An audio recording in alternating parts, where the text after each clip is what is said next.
भाइयों बहनों, मेरी एनडीए की ये चौथी रैली हो रही है, लेकिन मैं कह सकता हूं कि एक से बढ़कर एक और आज भागलपुर ने सारे विक्रम तोड़ दिए। न सिर्फ एनडीए की रैलियों के विक्रम तोड़े हैं, बिहार में गत कई वर्षों की जो रैलियां हुई हैं, उन सारे रैलियों के रिकॉर्ड आपने तोड़ दिए हैं।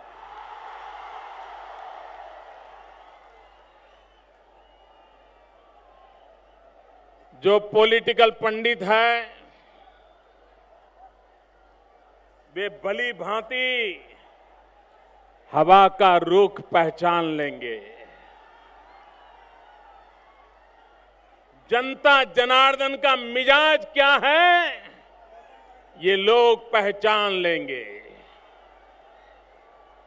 भाइयों बहनों, मैं साफ देख रहा हूं, 25 साल के बाद पहली बार बिहार की जनता जनार्दन विधानसभा में विकास के लिए वोट करने का संकल्प कर चुकी है और विकास के लिए सरकार बनाने का निर्णय कर लिया है। भाइयों बहनों, अब इस विजय यात्रा को कोई रोक नहीं सकता है।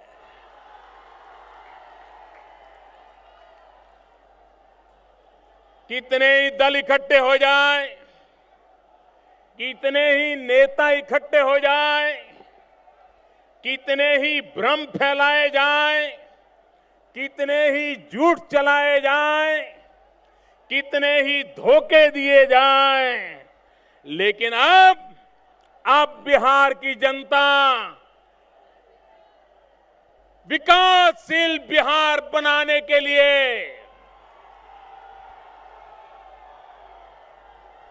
एक प्रगतिशील बिहार बनाने के लिए, रोजगार देने वाला बिहार बनाने के लिए, किसानों का कल्याण करने वाले बिहार बनाने के लिए, माताओं बहनों की रक्षा करने वाला बिहार बनाने के लिए ये बिहार के लोग वोट करने वाले हैं। भाइयों बहनों, आप मुझे बताइए भाइयों, ये चुनाव विधानसभा का है कि नहीं है? ये चुनाव बिहार की सरकार चुनने के लिए है कि नहीं है? यहां से चुन करके जो विधायक जाएगा वो बिहार की सरकार बनाएगा कि नहीं बनाएगा? जो बिहार में सरकार बनेगी वो बिहार का भला करने के लिए बनानी है कि नहीं बनानी? मुझे बताइए भाइयों बहनों, अगर चुनाव बिहार विधानसभा का है, 25 साल से जिन लोगों ने बिहार में राज किया है, उन लोगों ने अपने 25 साल के काम का हिसाब देना चाहिए कि नहीं देना चाहिए? क्या काम किया वो बताना चाहिए कि नहीं? कैसे किया वो भी बताना चाहिए कि नहीं? जनता जनार्दन को अपने काम का हिसाब देना चाहिए कि नहीं देना चाहिए? भाइयों बहनों, मैं आपको वादा करता हूं, 5 साल के बाद 2019 में जब लोकसभा का चुनाव आएगा, मैं फिर से आपके पास वोट मांगने के लिए आऊंगा और जब 2019 में आऊंगा तो दिल्ली में मेरी सरकार ने क्या काम किया है, पाई पाई का हिसाब दूंगा, पल पल का हिसाब दूंगा। भाइयों बहनों, लोकतंत्र में जो सरकार में बैठे हैं उनकी जिम्मेवारी बनती है कि वे 25 साल में सरकार में रहने के अपने काम का उन्होंने हिसाब देना चाहिए। लेकिन आपने देखा होगा ये अपना हिसाब तो दे ही नहीं रहे हैं। 25 साल में क्या काम किया, बिहार का क्या हाल किया, विकास क्यों नहीं आया, रास्ते क्यों नहीं बने, बिजली क्यों नहीं मिली, इसका जवाब नहीं दे रहे हैं और जवाब मोदी का मांग रहे हैं। मुझे बताइए भाइयों बहनों, मेरे से जवाब लोकसभा के चुनाव में मांगना चाहिए कि नहीं मांगना चाहिए? मुझे लोकसभा के चुनाव में जवाब देना चाहिए कि नहीं देना चाहिए?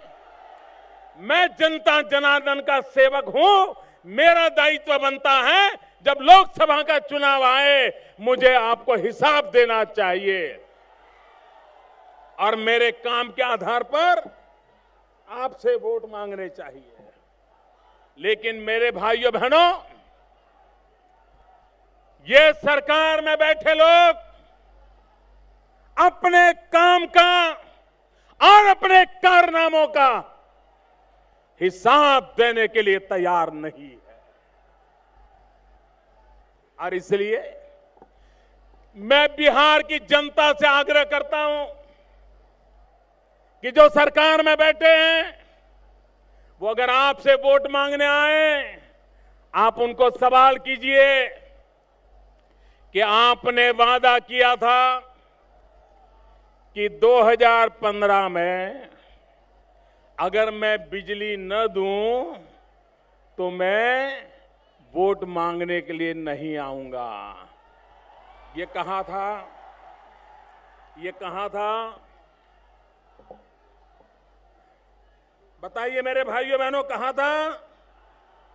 उन्होंने बिजली देने का वादा किया था, बिजली आई, बिजली मिली, वो आए कि नहीं आए? वादा तोड़ा कि नहीं तोड़ा? आपसे वादा खिलाफी की कि नहीं की? अरे जो आज आपसे वादा खिलाफी करते हैं तो आगे तो पता नहीं, न जाने क्या क्या करेंगे। और इसलिए मेरे भाइयों बहनों, इनका 25 साल का हिसाब चाहिए। बिहार के नौजवान को आज से 25 साल पहले जिसका जन्म हुआ होगा वो आज 25 साल का हो गया है और वो पूछ रहा है कि मुझे यहां से कलकत्ता जाना हो, पढ़ने के लिए क्यों जाना पड़े, दिल्ली क्यों जाना पड़े? वो पूछ रहा है रोजी रोटी कमाने के लिए मुझे बिहार छोड़ने के लिए मजबूर क्यों होना पड़े। ये सवाल आपके सामने खड़े हैं लेकिन ये जवाब नहीं दे रहे हैं। भाइयों बहनों, अभी 2 दिन पहले पटना में गांधी मैदान में एक तिलांजलि सभा हुई, तिलांजलि सभा।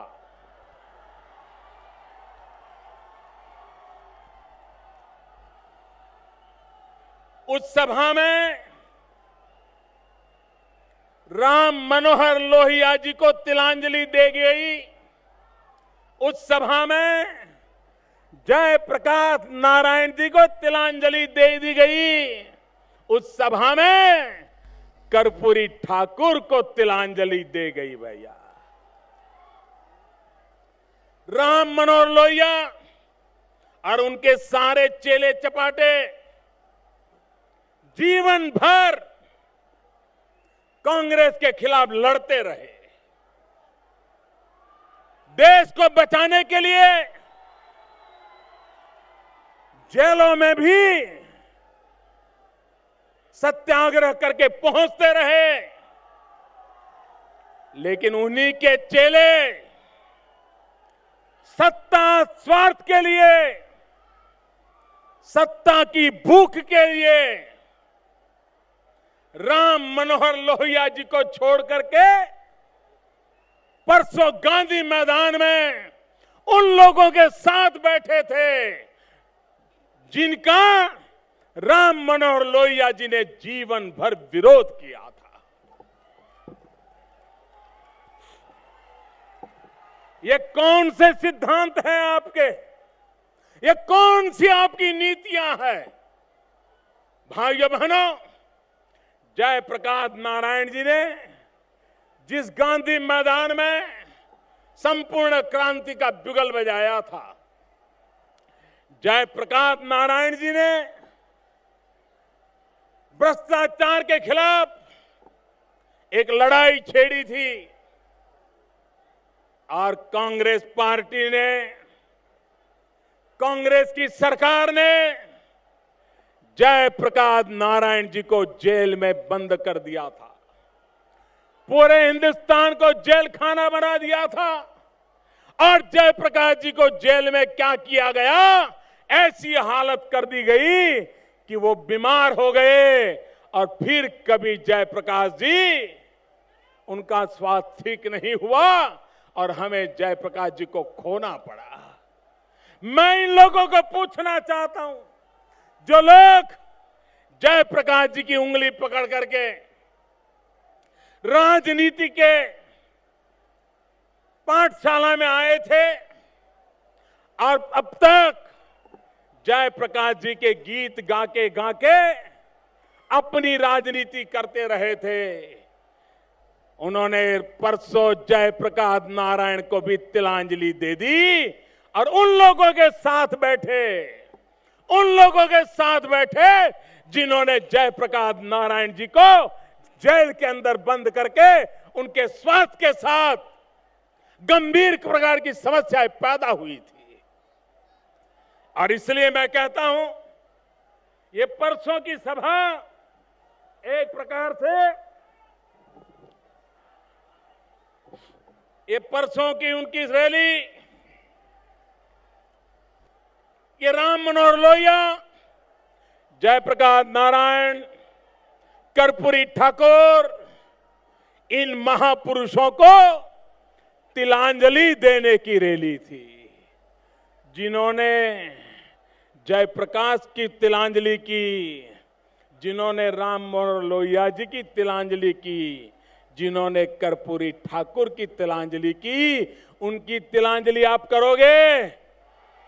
करोगे? पक्का करोगे? चुनाव में बटन दबा करके अब इनकी तिलांजलि करने का समय वक्त आ गया है। और इसलिए भाइयों बहनों, मैं सोच रहा था कि गांधी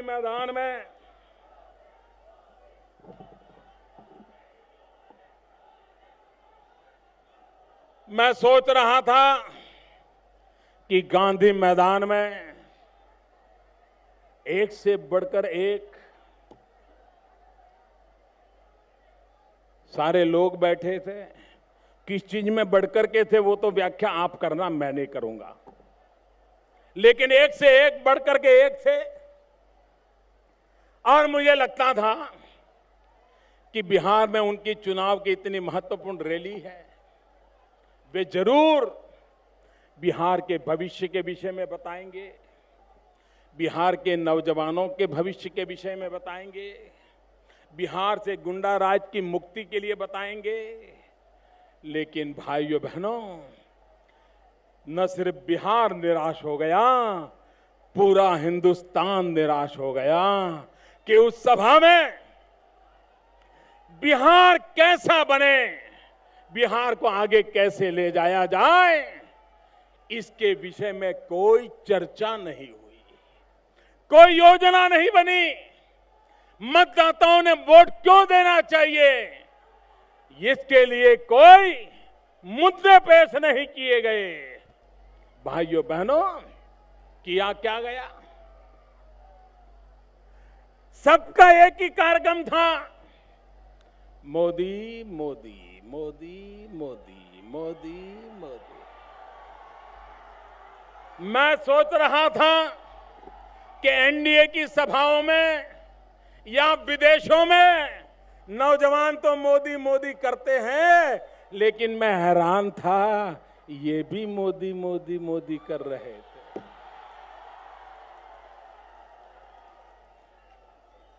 भाइयों बहनों, चुनाव बिहार विधानसभा का है। चुनाव में 25 साल जिन्होंने राज किया उनको हिसाब देना था, लेकिन वे उन 25 साल के अपने कारनामों का हिसाब देने को तैयार नहीं है, अपने कारोबार का हिसाब देने को तैयार नहीं है। भाइयों बहनों, मुझे एक बात की खुशी है और मैं चाहूंगा कि आने वाले चुनाव में ये मेरी खुशी बरकरार रहे। मेरी खुशी इस बात की है कि जब मैंने गया में 1,25,000 करोड़ रुपए का पैकेज घोषित किया, आरा में 1,25,000 करोड़ रुपया का पैकेज घोषित किया और 40,000 करोड़ रुपए जो आगे से काम की योजना बनी है उसके भी आगे बढ़ाने का निर्णय किया।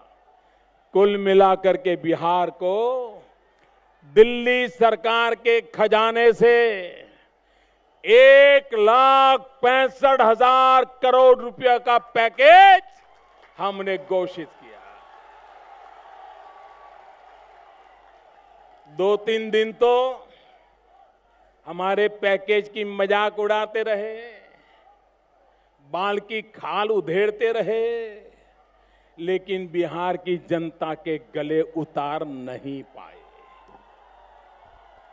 उनको लगा कि मोदी ने जो 1,65,000 करोड़ का पैकेज घोषित किया है उसके खिलाफ बोलने से तो बिहार की जनता हमारा मुंह भी नहीं देखेगी। 3-4 दिन तो चलाया, बयानबाजी की, झूठी बातें फैलाई, लंबी लंबी प्रेस कॉन्फ्रेंसें की, भांति भांति के आंकड़े बोल दिए, लेकिन बिहार की जनता शायद हिंदुस्तान में सबसे तेज बुद्धिमान लोग कहीं है तो बिहार की धरती पर है। और वो ये खेल समझ गए और इसलिए उनको लगा कि अब कुछ और करना पड़ेगा, तो उन्होंने क्या किया, जिन मुद्दों पर मुझे गालियां दे रहे थे खुद को भी 2,70,000 करोड़ रुपए का पैकेज लेकर के आना पड़ा कि नहीं आना पड़ा? मजबूर आना पड़ा कि नहीं आना पड़ा? अब मोदी को कैसे पहुंचे इसलिए करना पड़ा कि नहीं करना पड़ा? मुझे खुशी इस बात की है कि बिहार में विकास ये चुनाव का मुद्दा बनना चाहिए।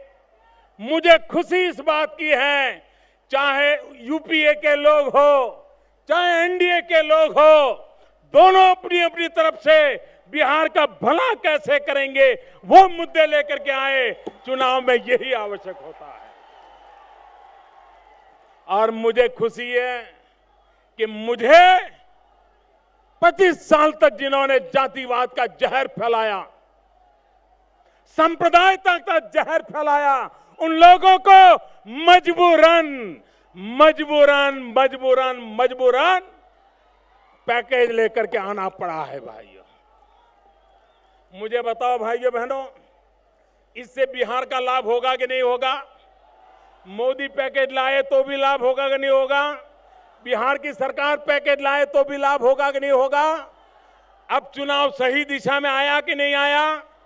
विकास के मुद्दे पर चुनाव लड़ना चाहिए कि नहीं लड़ना चाहिए? नौजवान को रोजगार देने के लिए चुनाव लड़ना चाहिए कि नहीं लड़ना चाहिए?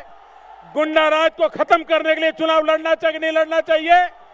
रास्ते बनाने के लिए चुनाव लड़ना चाहिए कि नहीं लड़ना चाहिए? स्कूल खोलने के लिए चुनाव लड़ना चाहिए कि नहीं लड़ना चाहिए? उनको मजबूरन विकास के रास्ते पर आना पड़ा है।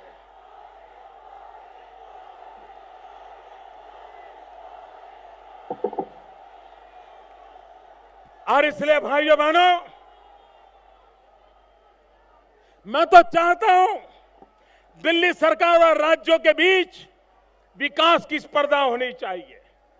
मैं तो चाहता हूं कि राज्यों के बीच विकास की स्पर्धा होनी चाहिए। लेकिन मेरे भाइयों बहनों, अभी भी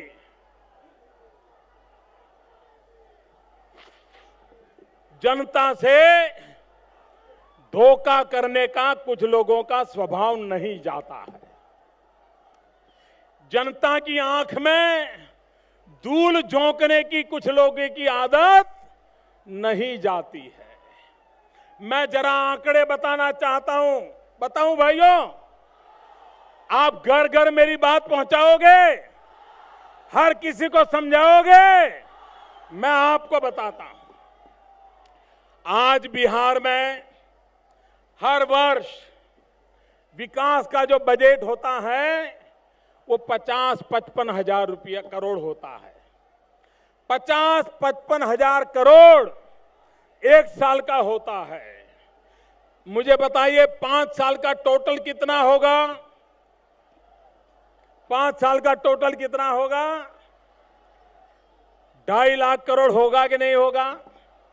होगा कि नहीं होगा? अगर 55 हजार है तो 2,70,000 करोड़ के पास पहुंच जाएगा कि नहीं पहुंच जाएगा? इसका मतलब ये हुआ कि आपका जो वार्षिक बजट है, जो ऑलरेडी अभी चल रहा है, पिछले साल भी था, उसके आगे वाले साल भी था, उसी का 5 गुना करके आपने बिहार की जनता की आंख में धूल झोंकने का पाप किया है, पाप किया। अब मैं दूसरी बात बताता हूं, चौंक जाओगे आप चौंक जाओगे मेरे भाइयों बहनों। भारत सरकार और राज्यों के बीच धन का आवंटन कैसे हो, उसके लिए एक फाइनेंस कमीशन होता है और वो फाइनेंस कमीशन 5 साल के लिए भारत सरकार राज्य सरकार को कितना पैसा देगी उसका फैसला करते हैं। 14वां जो फाइनेंस कमीशन है, 14th फाइनेंस कमीशन, उसने जो कहा है उसके हिसाब से बिहार को 5 साल में भारत सरकार की तिजोरी से 3,76,000 करोड़ रुपया मिलने वाला है।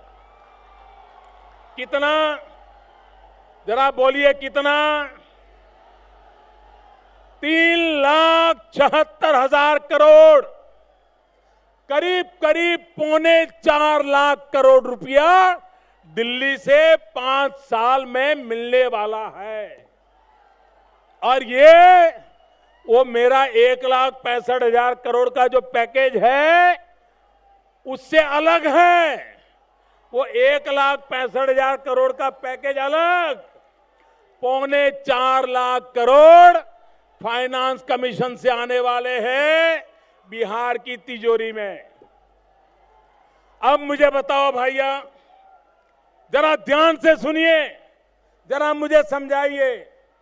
दिल्ली सरकार के खजाने से 3,74,000 करोड़ तो वहां से आने वाला है और आप पैकेज दे रहे हो 2,70,000 करोड़ का। मतलब कि आपका अपना तो कुछ नहीं, बिहार की जनता से जो टैक्स आता है उसका कुछ नहीं, दिल्ली से जो आएगा 3,76,000 करोड़, उसमें से भी कितना, 2,70,000 करोड़। जरा पूछना चाहिए कि 1,06,000 करोड़ कहां जाएगा।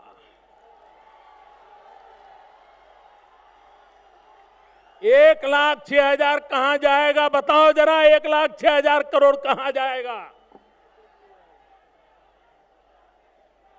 भाइयों बहनों, जरा पूछना पड़ेगा कि भारत सरकार का 3,74,000 करोड़ आने वाला है, आप 2,70,000 करोड़ कह रहे हो, तो 1,06,000 करोड़ क्या चारे के लिए लगाया जाएगा क्या? क्या ये चारे की खातावाही में डाला जाएगा क्या? मुझे बताइए भाइयों बहनों, ये बिहार के साथ धोखा है कि नहीं है?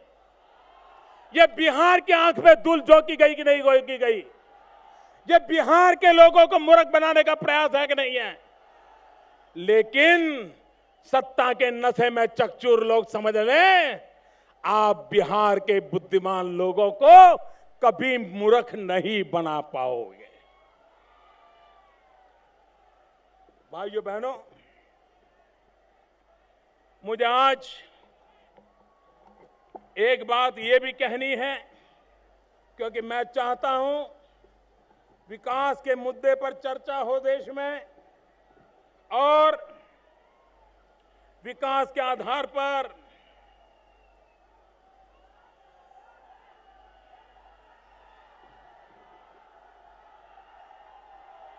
मैं आज स्वास्थ्य को लेकर के बिहार का क्या हाल है, हेल्थ सेक्टर को लेकर के बिहार का क्या हाल है, उसका खाका आपके सामने रखना चाहता हूं। गरीब से गरीब लोगों को बीमारी में मदद मिले, उसके लिए सीएचसी होते हैं, कम्युनिटी हेल्थ सेंटर होते हैं। हम जानते हैं कि हर वर्ष हर राज्य ये सीएचसी सेंटर बढ़ाने का प्रयास करती है, ताकि गरीबों को बीमारी में दवाई मिल जाए, डॉक्टर मिल जाए, मदद मिल जाए। लेकिन भाइयों बहनों, जरा बिहार का चित्र देखिए। हमारे देश में 3,300 सीएचसी बढ़कर के 5,300 हुई है। देश में करीब 2,000 सीएचसी बढ़े। राजस्थान में पहले 326 सीएचसी सेंटर थे, वो 567 हो गए, करीब करीब 200 से ज्यादा बढ़ गए। मध्य प्रदेश में 229 थे, वो बढ़कर के 334 हो गए। छत्तीसगढ़ में 116 थे, बढ़कर के 157 हो गए। लेकिन आपको ये जान करके धक्का लगेगा, गरीब बीमार हो उसको मदद करने के लिए सीएचसी सेंटर होता है, कम्युनिटी हेल्थ सेंटर होता है। हिंदुस्तान के गरीब से गरीब राज्यों ने भी उसकी संख्या बढ़ाई, लेकिन बिहार में 2005 में 101 सेंटर थे। 2014 आते आते वे 101 से 102, 105, 110 नहीं हुए, 70 हो गए। मेरे भाइयों, 70 हो गए। बताइए, ये गरीबों की सेवा है क्या? ये गरीबों की बीमारी की चिंता करते हैं क्या? भाइयों बहनों, इतना ही नहीं, पैसों की भी कोई कमी नहीं है। भारत सरकार ने आरोग्य विभाग के लिए, स्वास्थ्य के लिए ये बिहार सरकार को जो पैसे दिए थे उसमें से 521 करोड़ रुपया वे खर्च नहीं कर पाए, पड़े रहे। मुझे बताइए, पैसे हो उसके बावजूद भी काम ना हो, ऐसी सरकार को निकालना चाहिए कि नहीं निकालना चाहिए? ऐसी सरकार को हटाना चाहिए कि नहीं हटाना चाहिए? हमेशा के लिए हटाना चाहिए कि नहीं हटाना चाहिए? गरीब को दवाई मिलनी चाहिए कि नहीं मिलनी चाहिए? बीमार को डॉक्टर मिलना चाहिए कि नहीं मिलना चाहिए? भाइयों बहनों, हमें ये टोना मारा जा रहा है कि मोदी जी को 14 महीने के बाद बिहार की याद आई। भाइयों बहनों,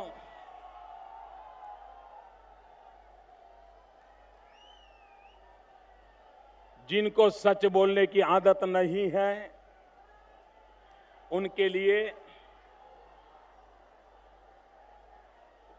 मुझे ये बात बतानी जरूरी नहीं लगती है, लेकिन मुझे बिहार की जनता को मेरे काम का हिसाब देना चाहिए, इसलिए मैं कहना चाहता हूं, हमें बिहार की याद नहीं आई।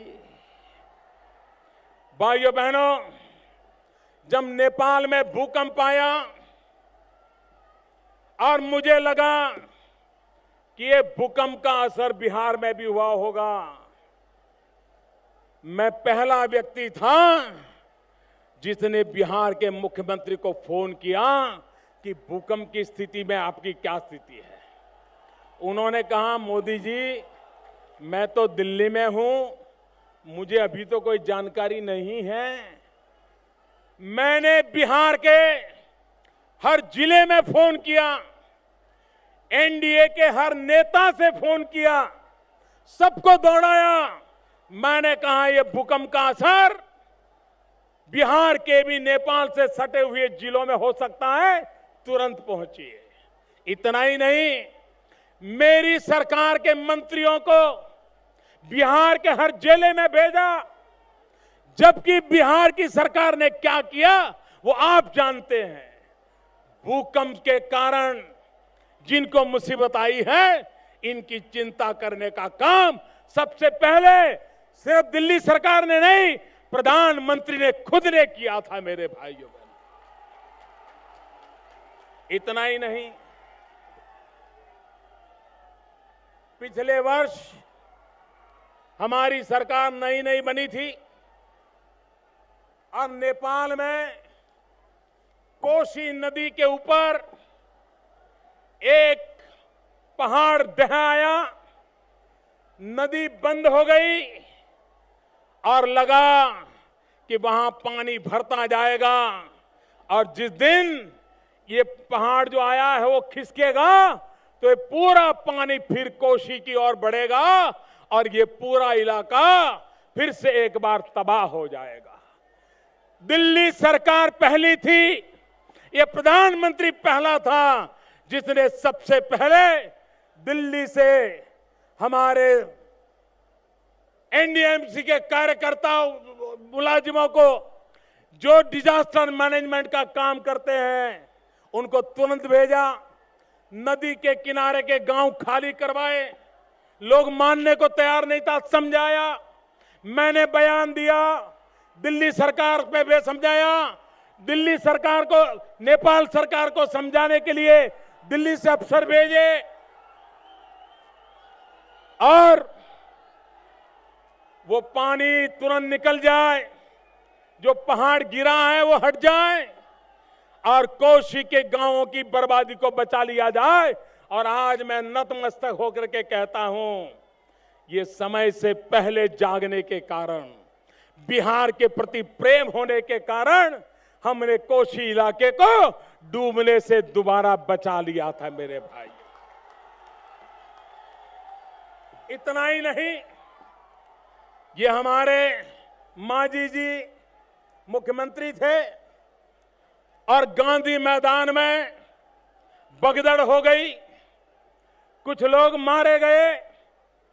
मैं पहला व्यक्ति था जिसने तुरंत बिहार के मुख्यमंत्री जी को फोन किया था, और तब वो हमारे साथ नहीं थे।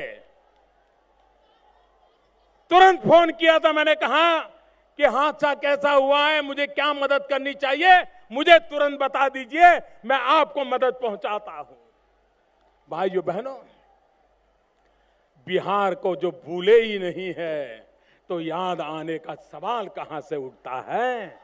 याद तो उनको आती है जो भूल जाते हैं, सत्ता के नशे में खो जाते हैं, सिर्फ कुर्सी याद रहती है, उनको बिहार की कभी याद नहीं आती है। भाइयों बहनों, इनको बिहार की कितनी चिंता है। हमें कहते हैं बिहार की याद नहीं आती है। हमने बजट में बिहार को आर्थिक पैकेज, इनकम टैक्स में रियायत की घोषणा की थी, ताकि ये स्पेशल अरेंजमेंट के तहत बिहार के अंदर उद्योग लगे, आर्थिक विकास हो, बिहार के नौजवान को रोजगार मिले। बजट में घोषित किया था, और बिहार सरकार की जिम्मेवारी थी कि वो अपने राज्य में कौन से बैकवर्ड डिस्ट्रिक्ट हैं उसकी सूची बना करके दिल्ली सरकार को दे। मार्च महीने में बजट आया, मई महीने तक बिहार सरकार ने कोई जिलों का नाम हमें नहीं दिया। देना चाहिए था कि नहीं देना चाहिए था। दिल्ली से योजना बनी है तो फायदा लेना चाहिए कि नहीं लेना चाहिए। आपको जो स्पेशल अरेंजमेंट हुआ है उसका लाभ लेना चाहिए कि नहीं लेना चाहिए। ये बिहार सरकार सोई पड़ी थी, नहीं किया। आखिर में मई महीने में दिल्ली से मेरी सरकार ने चिट्ठी लिखी कि भाई बजट में हमने प्रावधान किया है, बिहार के बैकवर्ड डिस्ट्रिक्ट को हमें फायदा देना है, उद्योग लगाने के लिए इनकम टैक्स में मदद करनी है, आप नाम तो दो। आपको जान करके दुख होगा, मई महीने में चिट्ठी लिखी, लेकिन 21 जिलों का नाम देते देते अगस्त का आखिरी दिन आ गया। अगस्त का आखिरी दिन आ गया। अगस्त के आखिरी सप्ताह में उन्होंने जिलों के नाम दिए। मुझे बताइए, बिहार के लिए तुम मांग कर रहे हो, जो देते हैं उसका तो उपयोग तक नहीं कर पाते हो, कैसे बिहार के लोगों को रोजगार मिलेगा। और इसलिए मेरे भाइयों बहनों, आज मैं आपसे आग्रह करने आया हूं कि आज बिहार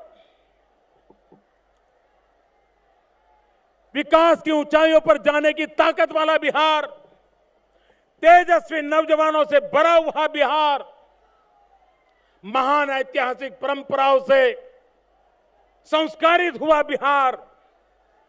आज देश आपसे कुछ मांग रहा है। देश मांग रहा है मेरे भाइयों बहनों। सारे देश को लगता है कि बिहार एक बार आगे निकल गया तो हिंदुस्तान दुनिया में आगे निकल जाएगा। और इसलिए मैं आपसे आग्रह करने आया हूं,